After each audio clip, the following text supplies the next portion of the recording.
ایک زمانہ تھا جب بڑی عید کے بعد قربانی کی کھالوں کا کاروبار چمک اٹھتا تھا، لیکن آج وہی کھالیں بے وقت ہو گئیں۔ پشاور میں کئی سال سے زوال پذیر کھالوں کا کاروبار آخری ہچکیاں لے رہا ہے۔ پہلا سال میں 20,000 10,000 خرید کے، یہ سال میں 4,000 5,000 خرید، اس سال میں ڈونٹ ہو گیا، مال خرید کے نہیں صحیح نہیں ہے۔ گائے اور بھینسوں کی کال جو ماضی میں 2,500 روپے تک فروخت ہوتی تھی، ان کی قیمتیں 500 روپے تک آ گئیں۔ ساتھ ہی چھوٹے جانوروں کی کھال 500 سے 50 روپے ہو گئی۔ صورتحال نے بیوپاریوں کو پریشان کر دیا ہے۔ پہلے 2,000 کم خریدتے ہیں، ابھی 300 کا لیتے ہیں، 100 200 اس میں مزدوری آتے ہیں جی، 500 کا پڑ جاتے ہیں، 500 کا میں ہم بیچتے ہیں۔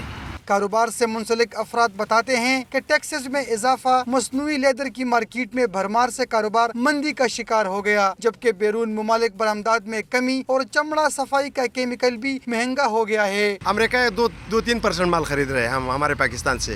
جو چھوٹے چھوٹے لوگ تھے یا چھوٹے چھوٹے کارخانہ دار تھے، 2-4-5 کروڑ روپے کے مالک تھے، وہ لوگ بیٹھ گئے۔ کچھ تو چائنا نے آرٹیفیشل لیدر بھیجا ہوا ہے مارکیٹ میں، جس کی وجہ سے اوریجنل لیدر کی وہ بات نہیں رہی۔ بیوپاریوں کے مطابق 6 سال قبل گائے بھینس کے 1,000 پیس 25 لاکھ روپے میں بک جاتے، رواں سال بمشکل 6 لاکھ روپے میں فروخت ہوئے۔ کیمرامین کاشان ارشد کے ساتھ عارف حیات، ڈان نیوز، پشاور۔